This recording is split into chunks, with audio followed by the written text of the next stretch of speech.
Let's get this conversation started right away because I'm very excited to introduce Brad Garlinghouse, the CEO of Ripple. Brad, thanks for joining again. Absolutely. Another year at Davos. Absolutely. Right. We have a lot to talk about. It has not been a boring year in crypto. It's not been a boring year. It's not been a boring year for you guys. So let's start macro and then we'll get into some of what Ripple's up to. The FTX collapse, how big reputationally damaging has it been for the industry?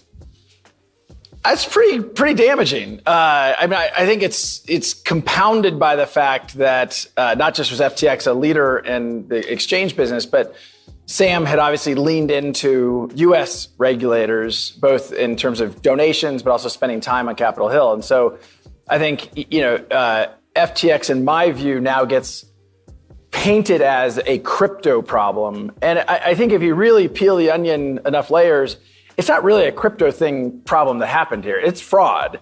And I think we should, not pretend it's something else. When Bernie Madoff, the Ponzi scheme that Bernie Madoff was running unfolded, we didn't say we need to regulate hedge funds differently. We realized, okay, there are laws and oversights that had failed. Maybe they need to be tightened in some ways, but I think that we should be clear around the FTX. While it's certainly damaging for the industry, it was a fraud. And just to be clear, for legal reasons, Sam Bankman-Fried has pled not guilty to all federal. It is allegedly a fraud. Yeah. Just to be clear. When you look at the market more broadly, and one of the things around this cycle was actually just the amount of contagion that took place, right? It was falling like dominoes, a lot of companies. So when we look at FTX, we know sort of that there's companies that had money parked with FTX. There's companies that, perhaps on the lending side connected to FTX. As you look over the next couple of months, are there any other stress points in the market, any other potential areas of contagion you're concerned about? Well, I don't have any unique insight here. I mean, it's kind of what obviously has been reported. I don't think the last shoe has really fallen here, in that you were obviously very publicly a debate between the Winklevoss twins and Barry Silbert. But, look, there's no doubt that the industry has been, cross-fertilized in some ways. And I think that you saw that most poignantly through Three Arrows back in the late spring, Celsius, and that continued. I think, some people started to unwind that after the Celsius, Luna, Terra, Three Arrows debacles, but obviously it's still to some degree the case. But look, I think, again, if you zoom out and you think about what does 2023 look like, it forces everyone, I think, to really focus on, are we solving real problems for customers? Are these technologies being deployed in a way that actually help consumers, help businesses, help citizenry, at a federal level? And I think a lot of what happens here at Davos is talking about government engagement. So I remain very bullish, but 2022 was a tough year for crypto, no doubt. Do you think 2023 is more of a sort of rebuild kind of year rather than a sort of a boom year? I've always tried to avoid short-term predictions because I think it's so hard to know timing. In general, I feel like crypto winters, as we have called them, have lasted 6 to 18 months. Between Luna and FTX was 6 or 8 months. And I think the clock probably restarted around the FTX debacle. So I think that in these moments, the noise and the hype and the froth exits the market. And I think companies that have real products that have been managed carefully and soundly without lots of debt. I obviously am going to pitch Ripple's book on this, but we have over $1 billion of cash at the end of the year. We have a growing business. We have, both the number of customers and the activity of each customer is growing. So I'm very bullish and very optimistic for what 2023 looks like. How that translates into the crypto market pricing is just really hard to predict. Talk to me a bit about Ripple's business then. How was 2022 for you guys? Can you give us some numbers, revenue, growth? Yeah. What did you see? So 2021 and 2022 were both record years for us. And one of the things that's interesting about that is the SEC sued us around the question of, is XRP a security, at the end of 2020. And I'll admit, the beginning of 2021 was Q1 was a stressful quarter for sure, because you now have a lawsuit in the largest economy in the world, and you didn't know how your existing customers would react, let alone new customers. And what we have seen since then, it particularly non-US, well over 95% of the customers we've signed in the last 2 years are non-US. Our activity is growing more and more outside the United States, and it's because you have this confusion in the United States. So we're now processing billions of dollars of transactions every quarter, and well over half of our total transaction volume, because we do have a fiat and XRP-enabled product called on-demand liquidity. Over half of all of our transactions go through XRP now. That has grown, and so again, we're continuing to sign more contracts, more customers, and then the contracts and customers we have grown, partly because we opened more corridors, more currency pairs.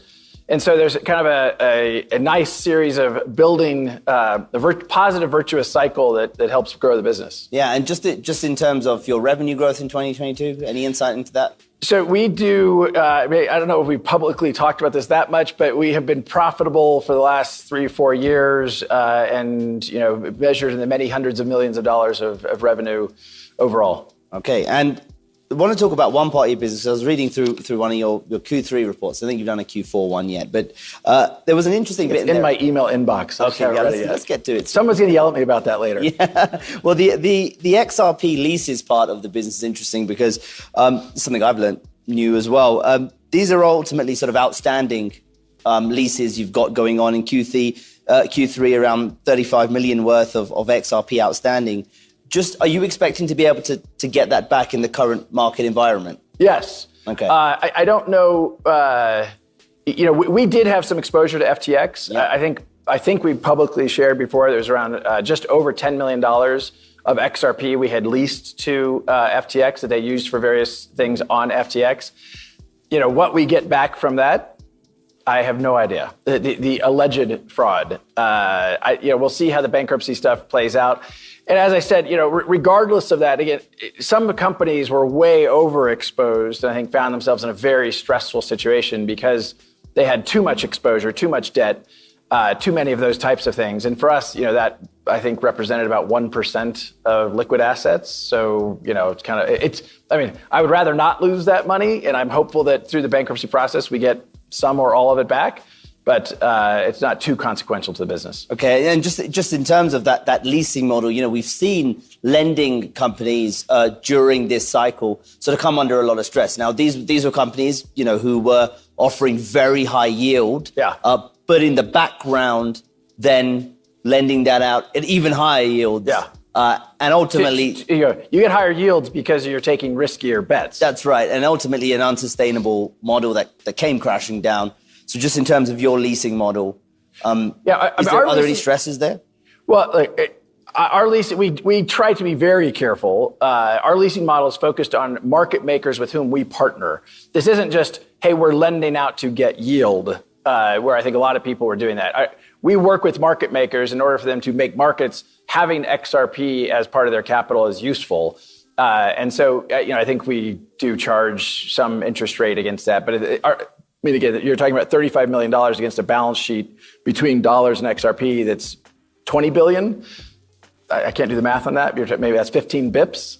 So, from a core business, like this is not material to what we do. And again, just in terms of the healthier business, we've seen a lot of layoffs across the board, particularly at exchanges and other areas of the business. Binance the other day, however, said, well, we're planning to hire this year. What camp are you in? Well, we publicly, when the layoffs in crypto started, we publicly announced we're still hiring. I think in Q2 last year, we hired 100 people. In Q3, we hired 100 people. Q4 is a little less than that, partly because of the holidays. We have no plans to do any layoffs. We're going to continue to grow and hire. And again, that's just, we sign more customers. We need more people to support those customers. We need, we're obviously building, well, not obviously, we're building new products that we are excited about. And even conversations I've had here in Davos, we have existing customers coming to us wanting help with other elements of the kind of crypto ecosystem. So 2022, I think will go down in history as one of the worst for crypto. But I think we lose sight. I was at a panel that you and I chatted a little bit about yesterday, where someone was saying, well, $2 trillion of crypto evaporated. Well, between Facebook and Tesla, $2 trillion evaporated last year. Maybe I'm exaggerating a little bit. Add Tesla, Facebook, and Amazon, you for sure get $2 trillion. No one's claiming we shouldn't continue to invest in those companies. I think it's clear that low interest rates had driven a lot of froth in macro markets. And as interest rates have, the direction of travel on interest rates changed in the spring of 2022, lots of asset classes hit reset. We obviously saw some bad actors in crypto, and that added to the contagion. We've got about 5 minutes left, so let's pick up on regulation and particularly first this lawsuit you've got going on. Wait, what lawsuit? That one. Yeah. That lawsuit with the SEC. I remember that one. So that's still ongoing. Yes. How are you expecting to be resolved? Are you expecting to reach a settlement with the SEC or just let the judge decide on this one? So, as I mentioned earlier, we're now 2 years and 2 months in, or 2 years and 1 month into the lawsuit.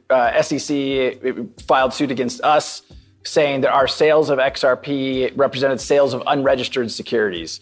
And, from the beginning, I thought it was very clear that the facts were on our side and the law was on our side. And I think as you have seen this play out and you've seen the filings in the court, that, the judge certainly is hearing our arguments. There's been, I think, the SEC's behavior, and some of it has been, I would say embarrassing as a U.S. citizen. That, just some of the things you've seen happen, you're like, you've got to be kidding. But look, it's now fully filed and fully briefed in front of the judge in the second district, and we expect a decision from the judge certainly in 2023. But you don't really have any control over when a judge makes their decisions, and I'm optimistic that sometime in the coming single-digit number of months we'll have closure there. To your question about settlement, I mean, the problem here is the SEC, and particularly Gary Gensler, has articulated a view that all crypto is a security. The only way that Ripple would settle, and I've said this at the very beginning, the only way we would settle is if there's clarity that XRP is not a security on a go-forward basis. So you have this conundrum where the SEC is saying all crypto is a security. We're saying there's only a settlement if we can say XRP is not a security on a go-forward basis. So the Venn diagram for settlement is, I think, zero. So I think we're going to end up letting the judge decide, and I'm very optimistic. And I think people here in this audience know, and here at Davos know, this case is very important to crypto, not just for Ripple. It's for the whole industry. And I think that the fight that we've been fighting really, in some ways, has been for the whole industry. And in terms of the SEC specifically, you've been critical of the way the US has approached regulation towards the industry. What exactly, are you concerned about, and why are you critical of the way the US is approached? Well, two things. One, something called regulation through enforcement is never a particularly efficient way to regulate, right? If you want to regulate, do the work, write the rules, codify the rules. And when a company comes to you and says, hey, help me understand the rules, I want to make sure we're following the rules, help them understand the rules. I met personally with the SEC 3 times. Not once in those meetings did the SEC ever say to me, hey, and by the way, we're totally transparent about what we're doing. Not once did the SEC say, hey, we think XRP might be a security. So then for the later on to go back and say, hey, the whole time we thought XRP was a security, we just didn't tell you. That doesn't feel like a genuine, partnership between public sector and private sector. Moreover, and some of this stuff I'll be more vague about because some of this stuff, it hasn't been public yet. But there's something called the Hinman email. Bill Hinman, the director of corporate finance at the SEC, gave a speech in June 2018 about how ETH had been a security, but had magically become not a security. And there's some emails associated with that the judge turned over 6 times. We finally did get those emails. And I think when those come to light, I think you will see more kind of like, how is it possible the SEC decided to bring a case against Ripple, given what they were saying within their own walls? Yeah, and then if you look at the global regulatory landscape, where do you think is sort of on the right track? In the European Union, you've got this MiCA regulation coming in, which sort of specifically targets things like stable coins and exchanges. Is that a good first step? I mean, where do you see good regulation or good talk about regulation happening? So I think MiCA is a good first step. And I also, maybe not dodging your question, I'll get there. But I think one of the things that I have been struck by is how much the U.S. regulatory discussion has dominated some of the meetings I've been in here in Davos. And it loses sight of the fact that globally, the direction of travel on crypto regulation is actually quite positive. You have more and more countries doing the work to codify and be clear. And these aren't small countries. This includes the UK and Japan, certainly here in Switzerland, Singapore, the UAE. You're even seeing countries like South Africa start to do that work. And again, instead of regulation through enforcement. It's actually, hey, let's take the time, let's partner with private sector to write down and be clear about those rules. So leaving the US aside, I think it's actually quite positive. And yes, the US is the largest economy in the world, but there's a big economy out there. And again, Ripple has thrived over the last 2 years, and we basically haven't been able to sell into the United States market. So that's why you've seen a lot of traction outside of the US so far in the business. Right. Great, Brad. Thanks so much for taking all the questions and running us through all of those big topics. That was a whistle-stop tour along a lot of stuff, but appreciate your time. Brad Garlinghouse, the CEO of Ripple, everybody. Thanks, Harsh. I think that's absolutely true. I don't want to comment on what they should or shouldn't do. I think as it relates to Ethereum, my view is it's very clear Ethereum's a currency. It's very clear XRP is a currency. He thinks he's saying he's going to lose your case? I don't know what he was saying. But he did say, hey, we're going to lose some, and we're okay with that. Hope you had them ducks in a row. Rosie Rios on the team. Welcome to the show. Used to sign dollars, now it's XRP. Told you about it, but you got no keys. Exchange went down and they took your cheese. Gary a rat, like Chuck E. Cheese. If they talking about pizza, they talking in code. Signing their names, blood on the oath, but we took control. They've been exposed.